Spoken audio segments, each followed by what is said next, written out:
Hi guys, what's up? Let's do another e-travel arrival tutorial for tourists and Filipino arriving in Philippines. So mag-i-English and Tagalog muna tayo. What are the requirements? You need to have an e-travel account. If you don't know how to register or create an account, you can follow my video here. Next requirement, your valid passport, your flight itinerary, and your address in Philippines.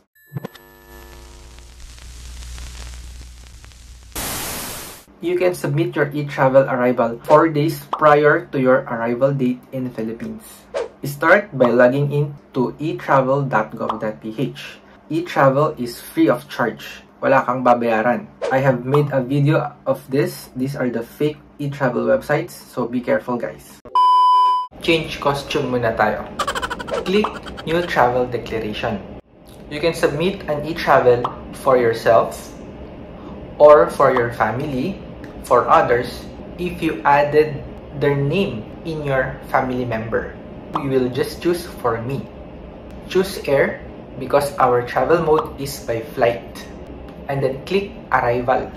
If you notice, there is a special flight icon here. I will explain this later. Travel purpose. For Filipinos, for Philippine passport holder, piliin nyo na lang yung returning resident kahit OFW kayo para wala na masyadong problema. For tourist or foreign national, you can choose holiday, vacation, or leisure. If not, you can choose accordingly. Traveler type, aircraft passenger, dahil pasahero tayo ng eroplano. All of the flight information, you should base this in your flight itinerary or your flight ticket. Choose from the list or type in the name of your airline. If example, your airline does not appear here or hindi lumabas yung airline, you can choose NA or not applicable. For flight number, you can just choose from the list also. But if your flight number also did not appear, you can choose special flight. You need to redo again or start over again. Uulitin mo yung e-travel, but this time, you will click special flight, so that you can enter your flight number manually based on your flight itinerary. So, Tagalogin ko lang guys, kasi nga kung hindi lumabas yung flight number mo, pwede mong pindutin yung special flight para ikaw na mismo yung maglalagay. I hope this part is clear. Country of origin, this is where you are coming from before Philippines. Kung saang bansa ka manggagaling bago ng Pilipinas.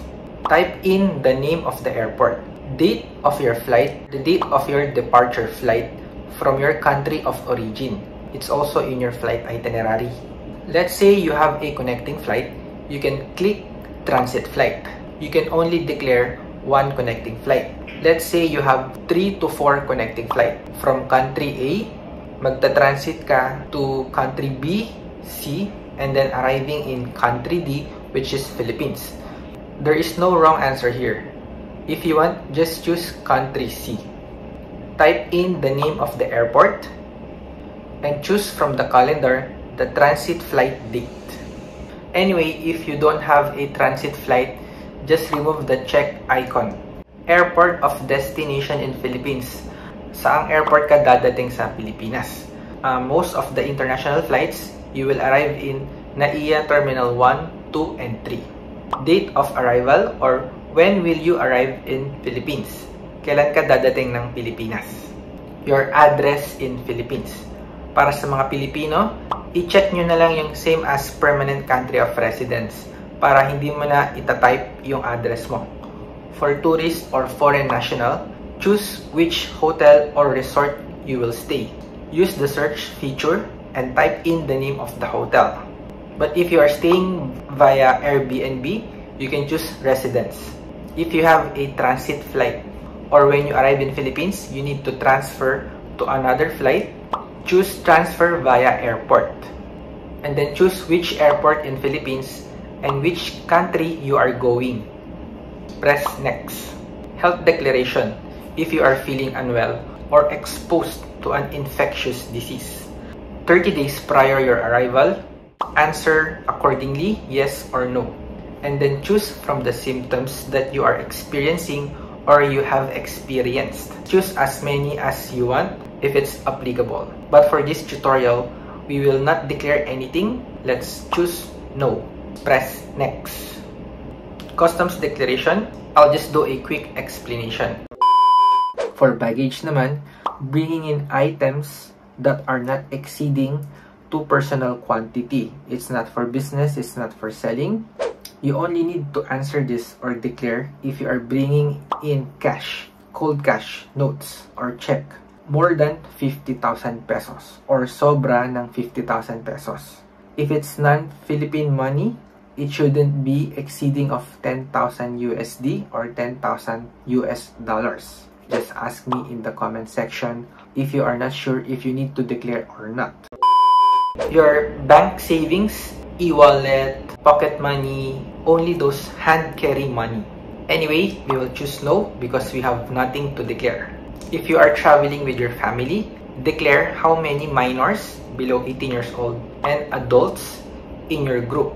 If not, you are traveling alone, just keep it or leave it number 0. Number of check-in baggage. So this is your luggage that weighs 30 kg, 20 kilograms. If you're bringing in appliance, for example, TV, trolley, golf set, you also need to declare that. For hand carry, this is your 7 kg bag that is placed in the head cabin. Your personal small bags, you don't need to declare this. Oh, answer if this is your first time in Philippines. Press next. Signature. For those who are using a mobile phone, it's easier to draw or sign because your phone is already touchscreen. But if you are using laptop or desktop, you need to use your trackpad or your mouse to sign. If you want to repeat or change your signature, click clear. Press next to proceed. Again, if you are traveling with your family, you can choose their name here. And you can also sign or do the signature for your family member. Solo travelers without the family member, choose next and then press yes to proceed. Review your details. This is the easiest part. Your personal info, flight information, address in Philippines, health declaration, and so on. If you want to change any information, click previews. If not, press submit so you can get your e-travel QR code. Congratulations! You can now save this or do a screenshot in your mobile phone. There is also a copy of the QR code in your email. You need to show this to the customs officer, not in the Philippine immigration, because they already have your record when you arrive in Philippines. After you've shown this to the customs officer, they will scan the QR code.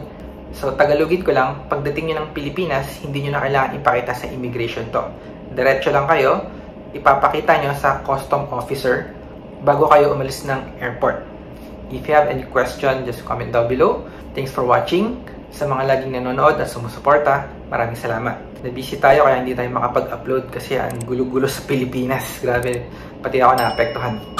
I will see you in my next video.